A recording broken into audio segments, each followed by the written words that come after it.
दोस्तों नमस्कार, मैं मनमोहन मिश्र एक बार फिर आप लोगों के बीच नरेंद्र मोदी को लेकर के, नरेंद्र मोदी के बैल बुद्धि को लेकर के, नरेंद्र मोदी के बैल बुद्धि द्वारा ली गई नीतिगत फैसलों को लेकर के, ज़्यादा नहीं एक 10 मुद्दों पर उनके लिए गए फैसले और उसके परिणाम को आपके सामने रखेंगे। दोस्त, आप समझ जाएंगे कि नरेंद्र मोदी का अनपढ़ होना भारत पर कितना भारी पड़ा है और आगे भी कितना भारी पड़ेगा। अनपढ़ का मेरा मतलब है, बैल बुद्धि का मेरा मतलब है कि नरेंद्र मोदी के पास कोई बड़ी डिग्री नहीं है, अगर है तो नकली है, मैं उसके बारे में नहीं जानता।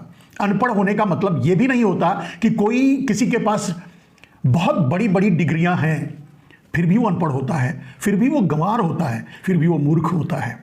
नरेंद्र मोदी के पास डिग्री है या नहीं है और नकली है, इस पर मैं बात नहीं कर रहा हूं, लेकिन नरेंद्र मोदी के निर्णयों को जब आपके सामने रखेंगे और परिणाम क्या हुआ इसको आप समझेंगे तो आप जान जाएंगे कि नरेंद्र मोदी की बैल बुद्धि देश पर कितनी भारी पड़ी है। और नरेंद्र मोदी अनपढ़ हैं ये साबित करने की जरूरत नहीं है, ये उन्होंने ही साबित किया है। उनको डिग्री दिखाने की जरूरत नहीं है, उनके काम बोलते हैं कि वो अनपढ़ हैं। बात करते हैं एक एक, अगर हम 10 मुद्दों की बात करें। देश की सबसे बड़ी समस्या थी भारत में धन, जो एक बहुत बड़ा काले धन के रूप में कन्वर्ट करके देश के ही चोरों ने विदेशों में जमा कर रखा था और यह बहुत बड़ा मुद्दा बना और यह इससे बहुत बड़ा समाधान हो सकता था देश का। और इनके ही लोगों ने या देश के बुद्धिजीवियों ने भी वही बात कही और इनके दलालों ने भी वही बात कही उनको प्रधानमंत्री बनाने के लिए कि काला धन एक बहुत बड़ा मुद्दा है, काले धन से बहुत कुछ बदलाव हो सकता है। यह सच भी था। अगर काला धन, नरेंद्र मोदी जो वादा किए थे, अगर काला धन राष्ट्रीय संपत्ति घोषित करने का एक कानून संसद में बन गया होता तो दुनिया के किसी कोने में जहां भी काला धन था वो भारत में आया होता सीधे सरकार के पास और वो सरकार द्वारा खर्च किया जाता तो आज भारत विश्व गुरु होता, नंबर 1 होता और भारत के मुकाबले कोई खड़ा नहीं हो सकता था। भारत $1 में $1 खरीद सकता था क्योंकि भारत काला धन आने के बाद कर्ज मुक्त हो जाता। जब कर्ज नहीं है तो रुपए का डिप्रिसिएशन नहीं होगा, अवमूल्यन नहीं होगा। डॉलर के मुकाबले आप रुपया आज कहां है आपको पता है। चलिए अब ये समझिए काले धन को नरेंद्र मोदी ने अंडरग्राउंड क्यों कर दिया। यही है वो बैल बुद्धि। नरेंद्र मोदी ने समझा कि पैसे के बल पर ही सब कुछ किया जा सकता है और अब तक वो कर भी रहे हैं। इसे मूर्खतापूर्ण निर्णय ही कहेंगे लेकिन कर भी रहे हैं। पैसे को, सारे ब्लैक मनी को उन्होंने दबा दिया, विदेशों में जो था हिस्सा बंटवा लिया और जो हिस्से में मिला उसे, जो चोर थे उनको छोड़ दिया, जो हिस्से में मिला उसे अपने मोडानी के लिए लगाना शुरू कर दिया। यह उनकी सबसे बड़ी गलती और बैल बुद्धि का परिणाम, जो कि आज पूरे भारत के लिए मुसीबत बन चुका है। भारत आज कर्ज में डूब चुका है। भारत के पास आज मुद्रा भंडार नहीं है। शायद भारत साल अपने आप को चला पाए, जो मुद्रा भंडार, जितना कम मुद्रा भंडार है भारत के पास, आप अंदाजा लगा सकते हैं आगे क्या परिणाम होने वाला है। भारत एक बहुत बड़े खतरे में पड़ने वाला है। मेरे दोस्त, और यहां सिर्फ लालच, बस सिर्फ अपनी बैल बुद्धि के नाते नरेंद्र मोदी ने यह निर्णय लिया कि इसे अंडरग्राउंड करो और मुडानी को दो, एक जगह लाओ, अंडरग्राउंड तरीके से लाओ, अपने तरीके से खर्च करो। यानी उनकी यह सोच कि पैसा ही सब कुछ करता है, ये उनकी बैल बुद्धि नंबर 1 थी। दूसरा, किसानों की समस्या। मेरे दोस्त, जीडीपी में सबसे ज्यादा अगर भागीदारी किसी की होती है तो किसानों की। नरेंद्र मोदी वादा करके आए थे किसानों की बात, लेकिन किसानों के लिए कानून ऐसा लाए, 3 किसान बिल लाए थे जिसमें महंगाई को और जिन समस्याओं का समाधान उन किसान बिल में उन्होंने बताया, ठीक उसका उल्टा था, जिसे नरेंद्र मोदी अपनी बैल बुद्धि के नाते समझ नहीं पाए। था क्या उसमें कि जमाखोरी को लाइसेंस दे रहे थे। यानी मोडानी जैसे लोग, अंबानी जैसे लोग बड़े बड़े वेयर हाउस बनाएंगे और सारा खाद्यान्न वहां इकट्ठा करेंगे और कहीं से कहीं ले जा सकते हैं। तीनों बिल का मूल मतलब यह था कि कॉर्पोरेट फार्मिंग लाना चाहते थे, किसानों की जमीन छीन लेना चाहते थे और मोडानी जैसे लोग, अंबानी जैसे लोगों को दे देना चाहते थे, जिसका बहुत भयानक परिणाम होता अभी नहीं हुआ है। और उसका परिणाम अगर देखेंगे तो आपको पता होगा टी स्टेट वगैरह जहां भी हैं, धीरे वो पहले आम आदमी के थे, बाद में किसी कंपनी ने उसको हायर कर लिया, बाद में वहां के लोग वहां मजदूर बनकर, जिनका जमीन थी वही वहां मजदूर बनकर पूरी जिंदगी गुजार रहे हैं और बद से बदतर जी रहे हैं। ये कॉर्पोरेट फार्मिंग को समझने के लिए इससे बड़ा उदाहरण कुछ नहीं है। अब समझिए नरेंद्र मोदी का, और जब किसान बिल भी फेल हो गए तो उन्होंने किसान बिल का बदला लेने के लिए किसानों के साथ न्याय नहीं किया। जो कहा था कि किसानों की आय दोगुनी होगी, किसानों को उनका उचित मूल्य मिलेगा, उस पर कोई काम नहीं किया। उस नाराजगी और गुस्से में कि किसानों ने साथ नहीं दिया, किसानों ने अपनी जमीन नहीं दी, किसानों ने किसान बिल का समर्थन नहीं किया, जबकि वो उनकी बैल बुद्धि का परिचायक नंबर 2 था, जो नियम था। मेरे दोस्त, बैल बुद्धि नंबर 3, बेरोजगारी। बेरोजगारी नरेंद्र मोदी ने प्राइवेटाइजेशन, नरेंद्र मोदी ने भ्रष्टाचार का नेशनलाइजेशन किया। यानी भारत में आज भ्रष्टाचार सिर्फ मोदी कर सकते हैं, या मोदी के मोडानी अंबानी जैसे लोग कर सकते हैं, या उनके अपने सहचर 1-2 या गुजरात लाभी, यही कर सकता है। बाकी पूरी सरकार भ्रष्टाचार नहीं कर सकती। यानी भ्रष्टाचार का नेशनलाइजेशन किया, लेकिन पूरे भारत का प्राइवेटाइजेशन किया, सब कुछ बेच डाला। रेल हो, भेल हो, गेल हो, एयरपोर्ट हो, रोड हो, चाहे जितने भी भारतीय जो सरकारी इंस्टीट्यूशन थे, सब जगह।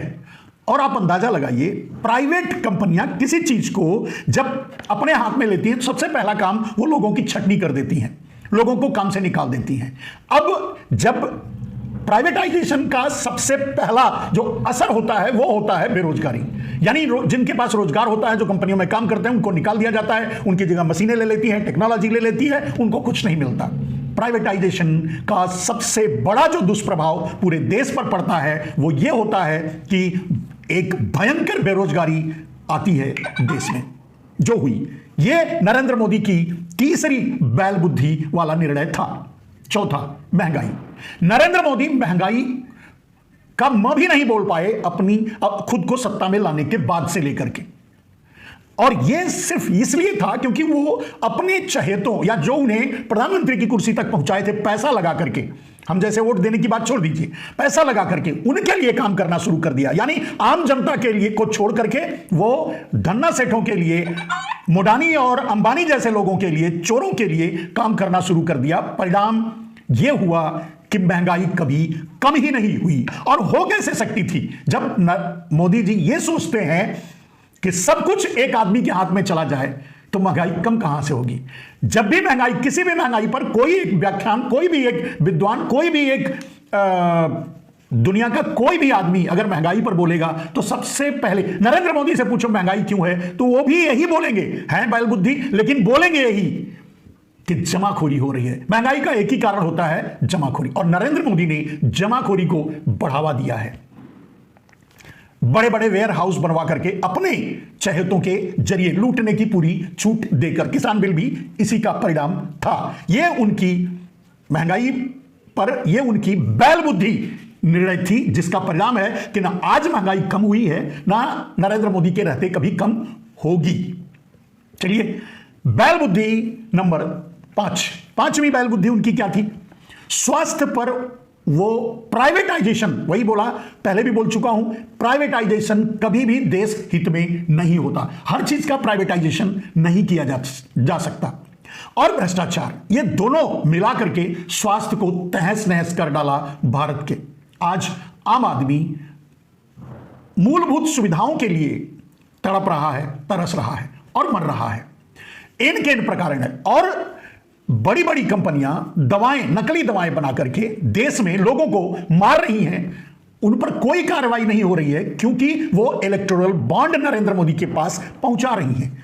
यह है नरेंद्र मोदी, इलेक्टोरल बॉन्ड भी उन्हीं में आता है। तो यह है नरेंद्र मोदी की पांचवी बैल बुद्धि निर्णय। शिक्षा, छठवीं अगर बात करें, शिक्षा का प्राइवेटाइजेशन, फिर वही बात, सरकारी स्कूलों को बंद करके, शिक्षा में सहयोग को बंद करके, शिक्षा में चाहिए था शिक्षा का और स्वास्थ्य का नेशनलाइजेशन। भारत में कोई भी स्वास्थ्य संस्थाएं या शिक्षा संस्थाएं प्राइवेट नहीं होनी चाहिए, तभी लोगों तक शिक्षा और स्वास्थ्य पहुंचता। लेकिन शिक्षा में भी नरेंद्र मोदी ने अपने यारों, चहेतों और प्राइवेट खिलाड़ियों के हाथों सौंप करके गवर्नमेंट स्कूल बंद करके शिक्षा को खत्म कर दिया। देश को इस हाल में पहुंचा दिया कि 80 करोड़ लोगों के बच्चे आज या तो शिक्षा नहीं ले पा रहे हैं या तो अपने परिवार को भीख मांगने पर मजबूर कर रहे हैं। आप अंदाजा लगा सकते हैं, जो 5 किलो अनाज के लिए भीख की लाइन में खड़ा है मुफ्त अनाज के लिए, उनके बच्चे 5,000 6,000 की फीस देकर कहां पढ़ते होंगे। तो शिक्षा के सिस्टम को ही ध्वस्त कर डाला नरेंद्र मोदी ने। नरेंद्र मोदी का 7वां बैल बुद्धि निर्णय था विकास के बारे में उनकी सोच। विकास के बारे में नरेंद्र मोदी सोचते थे कि एक मोडानी को, अंबानी को या गुजराती माफियाओं को विकसित कर दिया जाए, सारा देश का धन और सिस्टम उनके हवाले कर दिया जाए तो देश का विकास होगा। ऐसा कभी हुआ ही नहीं है। अगर चीन आज दुनिया के नंबर 1 की होड़ में सबसे आगे चल रहा है तो उसका कारण है डिसेंट्रलाइजेशन। वहां गांव-गांव में फैक्ट्रियां हैं, वहां गांव-गांव में इंस्टीट्यूशन है, वहां शिक्षा से जुड़े हुए उत्पादन क्षेत्र हैं। मतलब वहां सेंट्रलाइजेशन नहीं है, डिसेंट्रलाइजेशन है। मान लीजिए अगर एक फोन बनता है तो उसके 100 पुर्जे अगर उसमें लगते हैं तो वो 100 जगह बनते हैं और वो गांव की फैक्ट्रियों में बनते हैं। यही कारण है कि चाइना दुनिया को टक्कर दे रहा है सस्ते माल बेचने में। भारत को तो कम से कम 70% भारत के बाजार पर छाया हुआ है। यहां नरेंद्र मोदी सेंट्रलाइजेशन के जरिए चाहते थे विकास, जो कभी संभव ही नहीं है। सारा पैसा मोडानी को दे दो, सारा पैसा अंबानी और इन जैसे माफियाओं को दे दो, सारे बैंक के सिस्टम उनके हवाले कर दो और उनको ही विकास करने दो, तो विकास तो बस वही करेंगे। आम आदमी कहां से विकास करेगा। परिणाम आपने देखा कि 80 करोड़ लोगों के हाथों में भीख का कटोरा आ गया। भारत खुद कर्ज से कर्ज, मतलब 3 गुना जो कर्ज था उसका 3 गुना कर्ज भारत पर हो गया। सारे पैसे कहां गए, कहां लगे, कहां विकास हुआ, किसका विकास हुआ। किसी भी आदमी से आप पूछ लो तो यही पूछेगा किसका विकास हुआ है, कहां विकास हुआ है। लेकिन मोदी जी कहते हैं विकास हुआ, तो कहां। मोडानी का हुआ है, अंबानी का हुआ है, गुजराती माफियाओं का हुआ है, बाकी तो विकास कहीं नहीं हुआ है। यह नरेंद्र मोदी के बैल बुद्धि नीतियों का, बैल बुद्धि सोच का परिणाम था। नंबर 7, मेरे दोस्त, भारत को नरेंद्र मोदी अक्सर आत्मनिर्भरता का लेक्चर दिया करते हैं और सुनाया करते हैं, जबकि ऊपर से नीचे तक लेकर, कपड़े से गहने तक लेकर, जो भी पहनते हैं, खाते हैं, पीते हैं, हगते हैं, मुद्दे, जो भी, सब कुछ विदेशी है और विदेशी यूज करते हैं। चलना फिरना, उठना बैठना, सोना, सब कुछ। आत्मनिर्भरता की बात कैसे करेंगे। भारत के पीएसयूज को, भारत के स्मॉल स्केल इंडस्ट्रीज को, भारत के उत्पादन को तोड़ दिया। कैसे। चीन से सामान मंगाकर 70% भारत के बाजार पर कब्जा करवा दिया। यह मोदी की देन है। जबकि चीन हमेशा हमसे दुश्मनी निभा रहा है, पाकिस्तान से मिलकर के हमारे साथ लड़ा, अभी तब भी नरेंद्र मोदी बेहया बनकर के चीन जाते हैं और गले लगाते हैं। ये उनकी सोच।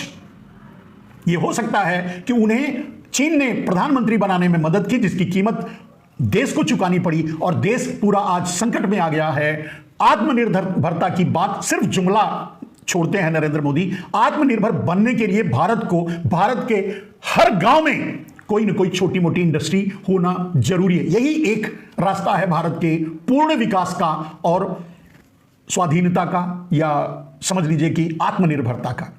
अपनी चीजें बनाएं, खुद उसका उपयोग करें, और यह तभी संभव है जब गांव गांव में फैक्ट्रियां हों, छोटे छोटे उत्पादन केंद्र हों। यहां तो नरेंद्र मोदी चाहते हैं कि कुछ भी किसी का ना हो, यहां तक कि जमीन भी किसी का ना हो, छीन लो और मोडानी को दे दो, अंबानी को दे दो, गुजराती माफियाओं को दे दो।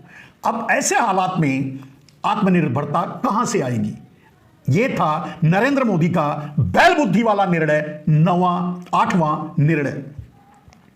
मेरे दोस्त, देश की स्वायत्तता, देश की सुरक्षा, देश कैसे मतलब आजाद रहता है, दुनिया के मुकाबले खड़ा रहता है। अगर नवे रूप में नरेंद्र मोदी के नवे निर्णय को, बैल बुद्धि वाले निर्णय को देखा जाए तो उनका बैल बुद्धि वाला नवा निर्णय है भारत की सुरक्षा को खतरे में डालना। नरेंद्र मोदी ने अपनी चुनावी राजनीति, अपनी राजनीति चमकाने के लिए, अपने आप को चमकाने के लिए भारत के बॉर्डर्स को, भारत की सीमाओं को कमजोर किया। सीमा पर सेना को कमजोर किया अग्निवीर के जरिए, भारत की सीमाओं को असुरक्षित किया अपने निर्णयों के जरिए, भारत के आसपास के पड़ोसी देशों को अपना दुश्मन बना करके नरेंद्र मोदी ने बैल बुद्धि वाले निर्णय से भारत को खतरे में डाला। यह रही उनकी नवी गलती, जो जिसे बैल बुद्धि निर्णय या बैल बुद्धि कहा जा सकता है। और 10वीं और अंतिम, मेरे दोस्त, कम से कम 100 गलतियां मैं नरेंद्र मोदी की गिना सकता हूं, लेकिन यहां बस 10 के बारे में बात किया, आपसे आपके सामने रखा। उनकी 10वीं बैल बुद्धि निर्णय था उनकी विदेश नीति। विदेश नीति में भारत हमेशा तटस्थ रहा है, गुट निरपेक्ष रहा है, किसी के साथ शामिल नहीं हुआ, किसी के पीछे नहीं गया। नरेंद्र मोदी, क्योंकि वो ट्रेंड थे अमेरिका के द्वारा, भारत पर में लाए गए थे, थोपे गए थे चीन और अमेरिका के जरिए, इसलिए उन्होंने विदेश नीति का तहस नहस, भारत की जो मूलभूत विदेश नीति थी आजादी के बाद से लेकर के, उसे ध्वस्त कर दिया। और उसका परिणाम आप देख रहे हैं मेरे दोस्त। उन्होंने क्या किया? हम रूस को अपना पारंपरिक दोस्त मानते थे। अगर हम अब भी रूस को अपना पारंपरिक दोस्त मानते तो बुराई क्या थी?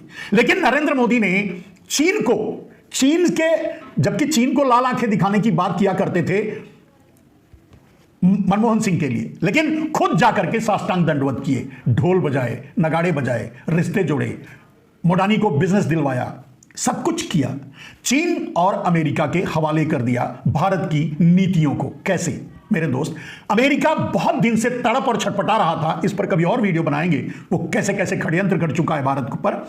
तड़प रहा था कि भारत किसी भी कीमत पे हमारे हाथ में आए, हमारे नीचे आए, हमारे पीछे आए, और नरेंद्र मोदी ने वो कर दिया। आते ही भारत को रूस से दूर करके भारत को चीन और अमेरिका के चरणों में ले जाकर ढकेल दिया। अगर नरेंद्र मोदी चीन के लिए कह सकते हैं या उनका मंत्री कह सकता है कि चीन बड़ी इकोनॉमी, हम उसका मुकाबला कैसे करेंगे, तो अमेरिका के लिए क्या कहेंगे आप अंदाजा लगा लीजिए। और आज सबसे बड़ा संकट नरेंद्र मोदी की वही विदेश नीति, या विदेश से कैसे रिश्ते रखना, लोगों से कैसे रिश्ते रखना, ट्रंप के साथ बहुत पहले तो एकदम से चिपट गए और बाद में धक्का दे दिया। परिणाम यह हुआ कि खुंदक खा करके अब भारत पर एक से एक बढ़कर प्रहार कर रहा है। यह नरेंद्र मोदी की बैल बुद्धि वाली विदेश नीति का परिणाम है। आज मैंने कहा कि जब चीन के सामने नहीं खड़े हो सकते नरेंद्र मोदी, तो अमेरिका का मुकाबला कहां से कर पाएंगे? और ट्रंप हर हाल में या तो नरेंद्र मोदी को हटना पड़ेगा प्रधानमंत्री की कुर्सी से, और या तो भारत को बर्बाद करके छोड़ेगा। तो नरेंद्र मोदी के 10 बैल बुद्धि निर्णयों पर, 10 बैल बुद्धि नीतियों को आपके सामने रखा। आपको भी समझ में आए कि जो मैं कह रहा हूं वो सत्य है, तो दूसरों तक पहुंचाना। बाकी आप समझदार हैं।